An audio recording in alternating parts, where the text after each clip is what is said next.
আসসালামু আলাইকুম দর্শক, সবাইকে আমার চ্যানেলের পক্ষ থেকে স্বাগতম। আজকে আমি আপনাদের করে দেখাবো বিস্কুট। তো এই বিস্কুটটা তৈরি করতে ঝামেলা একেবারে কম, হাতের কাছে অল্প কিছু উপকরণেই তৈরি করা যায়। বিস্কুটটা দেখেই বুঝতে পারছেন যে বিস্কুটটা কতটা সুন্দর হয়েছে।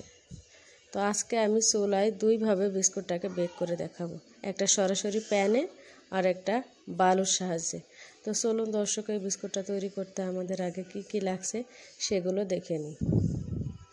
বিস্কুটটা তৈরি করার জন্য আমি নিয়েছি হাফ কাপ সয়াবিন তেল, আপনারা চাইলে বাটারও গলিয়ে নিতে পারেন। আর নিয়েছি 1 কাপ ময়দা, 1 টেবিল চামচ পরিমাণ সুজি, হাফ কাপ গুঁড়া চিনিটাকে আমি গুঁড়া করে নিয়েছি, 1 চিমটি লবণ, 1 চিমটি বেকিং পাউডার, আর কিছু কিশমিশ রাখছি, এগুলো আমি বিস্কুটের উপর সাজিয়ে দেব, এতে করে বিস্কুটটা দেখতে অনেক সুন্দর লাগবে। এবার একটা বাটিতে আমি দিয়ে দিলাম হাফ কাপ তেল আর হাফ কাপ চিনি দিয়ে এটাকে ভালো করে একটু বিট করে নেব। আমি নর্মাল চিনিটাকে ব্লেন্ডারে ব্লেন্ড করে নিয়েছি, আপনারা চাইলে পাটা পিষে নিতে পারেন। তারপর একটা চালনি দিয়ে ভালোভাবে চেলে নিলেই তৈরি হয়ে যাবে গুঁড়া চিনি বা আইসিং সুগার। এবার আমি এতে দিয়ে দিচ্ছি 1 কাপ ময়দা, 1 টেবিল চামচ পরিমাণ সুজি। আপনারা চাইলে সুজিটা বাদ দিতে পারেন, শুধু ময়দা দিয়েও বিস্কুটটা অনেক ভালো হয়। দিয়ে দিলাম 1 চিমটি লবণ, 1 চিমটি বেকিং পাউডার, দিয়ে এটাকে ভালোভাবে হাত দিয়ে মেখে নিচ্ছি। যখন দেখবেন যে হাতের সাথে ভালোভাবে ডোটা এক জায়গায় করা যাচ্ছে, তখন বুঝবেন যে ডোটা মাখানো পারফেক্ট। তো আমার ডোটা প্রায় মাখানো হয়ে গেছে, আমি আর একটু মথে এগুলোকে এক জায়গায় করে নিয়েছি।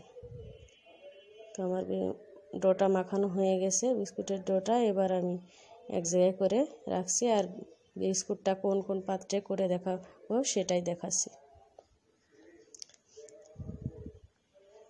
এই জন্য আমি এখানে একটা বেকিং ট্রে নিয়েছি, এর উপরে একটু তেল ব্রাশ করে বেকিং পেপার বিছিয়ে দিয়েছি। নর্মাল কাগজও চাইলে এভাবে বিছিয়ে তেল ব্রাশ করে দিতে পারেন, এতে করে বিস্কুটটা খুব সুন্দরভাবে উঠে আসবে। আর সরাসরি যে পাতিলে করে দেখাবো সেজন্য লাগবে একটা মোটা তলা বিশিষ্ট পাত্র। এই পাত্রের মধ্যে আমি তেল ব্রাশ করে একটা কাগজ বিছিয়ে দিয়েছি। এবার আমি বিস্কুটগুলোকে করে দেখাচ্ছি।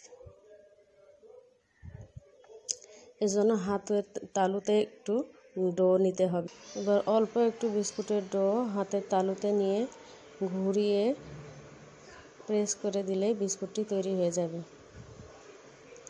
একটু আস্তে আস্তে করতে হবে, যে কারণ আমরা এখানে কোনো বাইন্ডিংয়ের জন্য কিছু ব্যবহার করিনি, তেল ব্যবহার করেছি। একটু আস্তে আস্তে এটাকে আলতোভাবে গোল করে প্রেস করে দিবেন। এভাবে আমি সবগুলো বিস্কুট তৈরি করে নিচ্ছি। আমার বিস্কুটগুলো রেডি। এবার আমি একটা করে কিশমিশ উপরে বসিয়ে দিচ্ছি, এতে করে বিস্কুটগুলো দেখতে সুন্দর লাগবে। আর সরাসরি চুলায় করার জন্য অবশ্যই আপনাদের মোটা তলা বিশিষ্ট কোনো পাত্র লাগবে, না হলে নিচ থেকে পুড়ে যেতে পারে।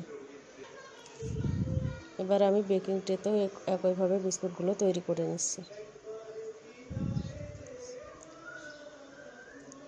তো বিস্কুটগুলো বসানোর সময় একটু ফাঁকাভাবে বসাবেন, কারণ বিস্কুটগুলো হওয়ার পরে যথেষ্ট ফুলে উঠবে।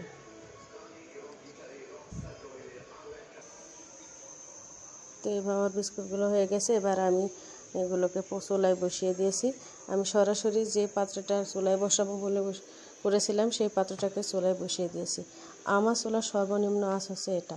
আপনারা আপনাদের চুলার সর্বনিম্ন আঁচে সরাসরি চুলায় যেটা করবেন সেই প্যানটা বসিয়ে দিবেন। আর অন্য পাশে আমি আরেকটা পাত্রে কিছুটা বালু দিয়ে তারপর একটা স্ট্যান্ড বসিয়ে এই পাত্রটাকে 5 মিনিট প্রিহিট করে রেখেছিলাম। এর মধ্যে আমি এই বেকিং ট্রেটা দিয়ে দিলাম, দিয়ে এগুলোকে আমি বেক করে নেব। আমি এই পাত্রটাকে বেক করব 20 মিনিট, আর যেটা সরাসরি চুলায় ওটাকে আমি বেক করব 12 মিনিট। তারপরও কত সময় লাগবে সেটা আমি আপনাদেরকে বিস্কুটটা হওয়ার পর আবার জানিয়ে দেব। তো ফিরে আসছি বিস্কুটগুলো হওয়ার পর। তো দর্শক, আমি সরাসরি চুলায় যেটা দিয়েছিলাম সেই বিস্কুটটা আমার হয়ে গেছে। এটা হতে আমার সময় লাগছে 15 মিনিট।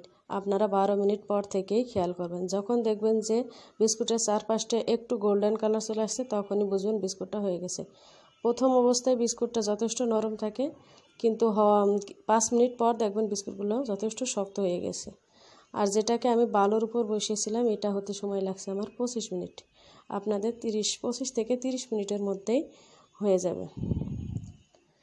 তো বিস্কুটগুলো ঠান্ডা হওয়ার পর আমি আপনাদেরকে পরিবেশন করে দেখাচ্ছি যে বিস্কুটটা কতটা পারফেক্ট হয়েছে। আমি যে দুইভাবে চুলায় বিস্কুটটা তৈরি করেছি এজন্য দুইভাবে এটাকে ভাগ করে নিয়েছি। দেখেন এটা আমি সরাসরি চুলায় করেছিলাম, এটাও যেমন হয়েছে, আবার বালুর উপর যেটা করছি সেটাও দেখতে এমনই হয়েছে। তো সরাসরি পাতিলেই যদি বিস্কুট তৈরি করা যায় তাহলে আর বালু বা লবণের ঝামেলার কী দরকার। তো আশা করছি আমার এই বিস্কুট রেসিপিটি আপনাদের অনেক ভালো লেগেছে এবং সহজ লেগেছে। আপনারা বাসায় এভাবে বিস্কুটটি তৈরি করে দেখবেন, ইনশাল্লাহ অনেক ভালো হবে।